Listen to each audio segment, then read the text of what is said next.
Hello guys, and welcome back to another cold episode. On today's episode, we are talking about the best deck for theme Chronicles, Orcust. Now I know what you're saying. Wait, what about like Crusadia, or Plunder, or Megalith, or... Yes, I know. However, none of those decks were ever really meta. Right? Even with all of their support and yada yada. Orcust was meta for a very long time. In 2019, it was one of the best decks to play, and even to this day, it is really strong. And Konami said, you know what, let's just give it to them basically unhit for this event. The only hits are normal hits, things like the double Harp Horror, only one Girsu, double Galatea, stuff like that is all standard for this list. And yeah, Konami just said, go for it, play to your heart's content. So, of course, this is the best deck. And I think people have already figured that out. Now, while people might be playing more Crusadia, that doesn't mean it's the better deck. It just means that it wins faster, which for events that people don't want to play in, that makes sense, right? They just want to get their stuff and leave. So, yeah, you can play Crusadia, it's going to be faster, but it's not going to be as fun, and it's not going to be better. So, let's quickly discuss the deck, and then we'll do it card by card. Orcust is a set of dark machine monsters that center around getting cards into the graveyard in order to banish them for powerful effects, and then going into powerful link monsters that can be basically allowed to play on the opponent's turn due to orchestrated babble. Using powerful spells and traps like Crescendo and Babble, you are basically able to just lock your opponent out of the game and then quickly go into an OTK, or more specifically, just control the game by having a constant grind due to your recycling with things like your link monsters, as well as just being able to do all of your effects at quick effect speed thanks to Babble. So let's quickly discuss the card by card. We're going to start with the hand traps. We have triple Maxi, double Ash, and one Nib, as well as some other tech cards that we have in here are the triple Droplet, one Crossout, double Called By, one Harpies, and yeah, that's basically it for our tech cards. Droplet is notable due to the fact that it is absolutely insane in this deck, being able to both go first and go second. You can set this card going first, and then you get, you know, your cards online like Harp Horror or Orchest Nightmare or what have you. And then on top of that, you could also go second and get your plays online as well by dumping them to negate something your opponent would be doing, which is very nice as well. So there's that. Why only two Ash Blossom? I'm not really scared of Maxi. There isn't really a whole lot of special summoning that we're doing, or at the very least, I should say, we can end on less special summons. So there's that. But yeah, more importantly is just the fact that I feel like it's not as valuable in the current meta, whereas Maxi is a little bit more, and I don't really want to take out like a Droplet or, you know, Nibiru or something like that. And I want to keep it as low, you know, of a count as I can. Next up, we have ourselves the Orcusts. We have the one Brass Bombard, we have double Symbol Skeleton, double Harp Horror, one Girsu, the Orcust Mech Knight, and double Nightmare. So these can be, triple Nightmare. These can be categorized into two different sets of cards. We have the Special Summon from Location and the Dump cards. So Girsu as well as Orcust Nightmare send cards to the graveyard, whereas Brass Bombard specials from hand, Symbol Skeleton specials from grave, and Harp Horror specials from deck. All of them, all of these effects, I believe this one as well. Yeah, all of these lock you into dark except for Girsu because he's special. World Wand is the send target off of Nightmare, because what you do is you send the World Wand, you banish it, and then you special summon back from the banish zone. It's very nice. We then, of course, have ourselves Armageddon Knight and Dark Grepher in order to send more monsters to the graveyard, specifically Darks. And then, of course, we have the Danger package as well, the double Jackalope, the triple Tsuchinoko, triple Nessie, and one Mothman. As for the rest of the cards, we are playing the one Foolish Burial, one Rhoda, one Babble, and the double Crescendo. Babble can get itself back, and Crescendo is just a nice card to have. You can also use it, like, you can use it on the opponent's turn, and then, or, like, you could even use it on... Yeah, you use it on the opponent's turn, and then like on the next opponent's turn, you can banish it and search a card, which is very nice. And since your idea is to slow down the game, having a second one is pretty nice as well. Next up, we have Abyss Dweller. Since Orcust is pretty common, it's nice to have an out to it. There are a few ways that we can summon it, but not many. We have double Ding Girsu. We can just exile these on top of a link monster, so we'll play multiple. It's a great card to deal with opponents' cards because it sends to the graveyard without targeting, and it's added protection. You just protect from anything that would destroy, and it protects your entire field, which is very cool. And then, of course, is Zeus. We have one Link Karibo for mostly the token from this guy, but also Brass Bombard. We have the Nightmare Cerberus. We have Nightmare Phoenix. We have double Galatea. We'd play 3 if we could. We have one IP Masquerena. We have one Nightmare Unicorn. We have one Longirsu. We could probably bump this up to 2 and cut like a Cerberus or a Phoenix. We have one Apollosa. We have one Zeraboros because it's funny. And then we have one Underworld Goddess. Yes, I should be playing Avermax. No, I do not have it. There you go. Let's hop into the replays and show you how this deck performs. Alright, real quick, before we continue on with the rest of the video, I'm super close to reaching 10,000 subscribers, and I'd like to reach it by the end of the month. If you guys are at all interested in the content, consider subscribing. I have something special planned for the 10,000 subscriber special, so stick around. Alright, so here we are going second, and ooh, Nibiru. It's all just dangers. Not the greatest, but maybe we draw into something useful. My opponent is going to Foolish Berry... Oh, they're on, okay, Bee Trooper, yeah, okay. Outcomes Descent, yeah. Outcomes the Armor Horn, yeah, okay. Extra Normal, they're gonna Extra Normal this guy, sure. Papillon, sure, yeah, go for it. Outcomes the second Goki Pull. Goki Pull notably is a hard one spread. So there's that. They're gonna then bring out their Armor Horn once again. Banishing everything except for the Link 3. And then they're going to go for Invincible Atlas into Sting Lancer. With, yep. Adding Fly and Sting. Yeah. It's set a card. Okay, yeah, yep. Nibiru. Anyway, I just thought it was funny. We draw Dark Grepher, which is literally an FTK, so my opponent concedes. Sometimes it'd be like that. Alright, here we are once again going second, but hey, this time we drew Droplet instead of Nibiru. This is honestly more common, but yeah, we... Crusadia going first? What is happening? Well, they're just making Avermax and passing. It's pretty standard in this format, but that's why Orcust is honestly really strong. When the best option is to make an untargetable guy that can't be destroyed, don't destroy him and send him to the graveyard. Non-targeting. Seems pretty good. Yeah, Orcust is absolutely insane against this. We have so many options available to us to just immediately get rid of this guy. But they do have 2 set cards, so... Well, first things first, we're going to go Reinforcement of the Army in order to go for Armageddonite. I'm then going to activate Battle here because this allows us to, again, quick effect activate our effects, which is way more advantageous. Out comes Maximum Cockroach. Sure. We're going to send it the Nightmare, and you'll see why in a second.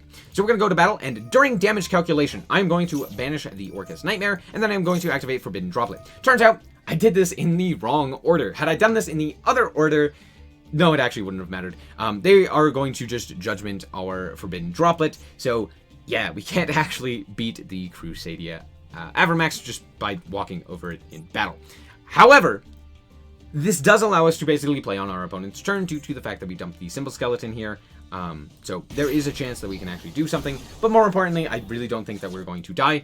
We did get to send the Harp Horror here, though, which is very nice. So we have Harp Horror, we have Symbol Skeleton, and I'm feeling pretty good. My opponent is going to go to battle. I'm going to activate the Symbol Skeleton here to summon out the Harp Horror, just to protect our life points a little bit more, since the Leonis can't actually get over the Harp Horror, so there's that.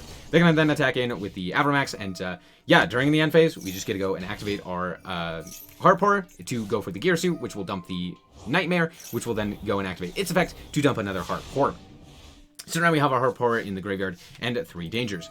These dangers just haven't been used. There hasn't really been a good time for them since we got Max Seed earlier. Now we get to go for the Jackalope and pitch the Tsuchinoko, which will then special summon itself. We draw into the Nightmare, which is fine, I guess. It's not really going to matter.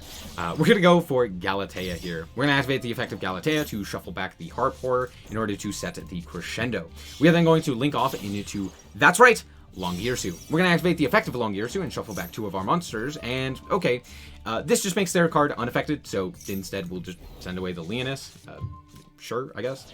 But yeah, now we can go for the Harp Horror here and activate its effect in order to special summon the Symbol Skeleton. We need Symbol Skeleton in the graveyard specifically so that we are able to revive the Galatea. And the idea is that if they do end up getting rid of this token in some way without linking a card, we can actually just bring back the Galatea to the link zone and then just link it away anyway, or send it away. So sure, while we didn't get to get rid of it this turn, we can literally just do that again because of battle. So we still have 2 monsters here for us to activate our Longirsu, so we can still just send away the Avramax here. So I go for the IP Masquerade and just pass back. And because I'm like, okay, what am I worried about? Out comes a Kaiju, sure, that's fine. Out comes Draco. They add back the card that makes their monster unaffected, and I go, okay, so I win now. They didn't add a monster, and had they added a monster, that would have been more problematic, right? Because then I would have had to send this, and then they would have sent it, I would have had to wait to battle, and then yada yada. Anyway, it's fine. We're gonna shuffle 2 away. We're gonna shuffle away the Avramax here. Or sorry, we're going to send it to the graveyard. They grab their power. I'm going to obviously negate that and banish.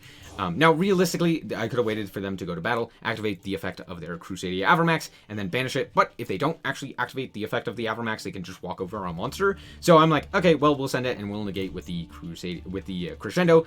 Though, to be fair, that is kind of a misplay given the fact that now we don't really have anything that we can do. But I'm honestly not worried. I really don't think that there's a way that they can kill us. Out comes the Nightmare Phoenix. Oh. Well, that's annoying, but that's fine. We'll just summon out our Galatea here. And they draw into a Crusadia monster. Fantastic. They're just better than me. Out comes the Equimax, and since they have this Link Zone, it becomes big, and then they walk into the Lingirsu. Sure. I guess it makes sense. I guess that's the best target. I feel like the Gamma Seal might have been a little bit better so that, you know, if they draw into another Kaiju, at the very least they could do something there. Anyway, it doesn't really matter. We're going to grab back our Babel by pitching our Nightmare, and then we can go for the Galatea to set the second Crescendo, and at this point, the game is over. We go Dingirsu and send their monster away, and at this point, battle is lethal. They concede. Alright, and here we are going first, and this is genuinely the best for last. And the reason for that is because, first of all, this hand really needs to not hit Jackalope, and we are okay. Okay, we hit the Nightmare. That's best outcome.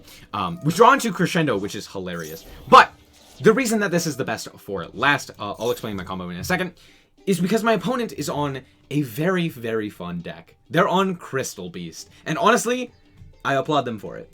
It doesn't matter, because they lose. Spoiler, sorry. But honestly, phenomenal game. So we are going to banish our Nightmare in order to send the Harp Horror, and then we're going to go Harp Horror into the Girsu. Girsu will then send World Wand, which will then allow us to special summon back the Harp Horror that we banished. We're then going to normal summon the Brass Bombard so that we can get this Nightmare out of our hand. We're going to shuffle back the World Wand since it's our biggest target for Nightmare. We're then going to set the Battle. We're going to go and activate the effect of Brass Bombard in order to special summon the Girsu, the Nightmare, and then go into Dingirsu, equipping, attaching to our Dingirsu the banished Brass Bombard. We're then going to go and link 3 away into Long Girsu. Now, I know what you're saying. Well, why didn't we put Dingirsu here if we were going to go into Long Girsu? And the main reason for that is because this honestly doesn't need to be protected. Its only protection is if it is linked, it cannot be destroyed by card effect, whereas with Galatea, this is a little bit more important because it can't be destroyed by battle. And since we already have Ding, there's no real point in worrying about that, so yeah, we're just going to pass the turn. So they're going to go Lightning Storm, and I go... And then they go for Crystal Bond, adding to their hand a card that I genuinely didn't know was in Master Duel, Rainbow Dragon. This card's, like, really good. It's just a really good card for Crystal Beast. Now, it doesn't matter because they're missing a few of their other support cards, but hey, that's nice. They're going to go Crystal Promise into the Ruby Carbuncle. I'm promptly going to negate that and banish it because I know most decks only play the one Ruby Carbuncle, so if I banish it, it's kind of gone. So I'm like, yeah, that seems like a good idea. Anyway, they're going to activate Rainbow Bridge to add Ultimate Magic Crystal and then proceed to battle. They're going to attack in with to the Longirsu and set itself to the back row. And then as this card comes in to attack, I can actually banish at quick effect speed the Orcust Nightmare, which allows me to do it during damage calculation so that we can send the World Wand, boost by 800, and to just win combat there. They're going to set a card and pass, and as they pass, we are going to go for the Symbol Skeleton during the end phase. I draw into Maxi, which is funny, more so than anything. I'm going to shuffle 2 of my cards back. This is only due to the fact that we have the Dingirsu here, so we can go for the second Ding. But more importantly, it's just like having those materials back in grave. Since I had 2 Nightmare Spanish as well as a Harp Horror, I was like, yeah, let's get those cycled. I'm going to send the trap card to the graveyard, and then we go for the World Wand. My opponent realizes the writing on the wall and concedes. Very fun. So we are back with the deck, and in all honesty, this deck is a little bit more complicated than most, which is why I wanted to make a video about it as soon as possible. A lot of people I have seen make a lot of misplays where it's just kind of clicking buttons. Don't just click buttons. The amount of people that I've seen just royally screw it up is kind of astronomical. Crescendo specifically needs an Orcust Link monster. Do not make Dingirsu on top of your Galatea if you want your Crescendo to resolve. If you don't, that doesn't matter. Babel is absolutely insane. It gives you access to things like, for example, a Longirsu at quick effect speed, which is very nice ways to deal with a lot of monsters. You also have access to powerful things like Droplet and the like, which is also very advantageous. IP Masquerena is an insane addition to a potential end board, because you can either go into Avermax, or, if you're like me, you can go Zeraboros, which is even funnier, because then you can go Babel, special summon something like, for example, off of a Heart Pourer, and then banish the entire field, and then just smack them real hard with a Zeraboros. Or you could just be lame and go Underworld Goddess. So, yeah. I've also seen a lot of people playing the Scrap Engine. Now, the problem with the Scrap Engine is, simply put, it's a little bit more inconsistent. That's it. It has a higher ceiling, but it's more inconsistent. Whereas the Dangers allow you that consistency. And I do value consistency over power, because I think this deck, just in terms of power, is by far the best deck. So having additional power doesn't really help. Zeus isn't necessary, but hey, it's there. Dingirsu should definitely be played at least 2. And then other notable things, Nightmare Unicorn is very nice. So there's that. Don't just click buttons. Know what your cards do. Don't just be like, I'm just going to activate Heart Pourer because it gets a monster onto the field. Be like, okay, why am I activating Heart Pourer? What card do I want? Am I trying to survive? Am I trying to do my combos, etc., etc.? And yeah, Babel is an absolutely crazy card. That's all I gotta do. It's just, why does this card exist? How does this card exist? Who made this card? What the? Anyway, that's going to be it for this episode. I hope that you guys did indeed enjoy. If you did, a like is very much so appreciated. And if you want to check out more content like this, as well as more Yu-Gi-Oh!, then just be sure to subscribe. Anyway, thank you guys so much for watching, and remember to always stay frosty. Bye-bye. Shout out to the Frost Guard, my members. Thank you guys so much for the support, and I hope you enjoy the content.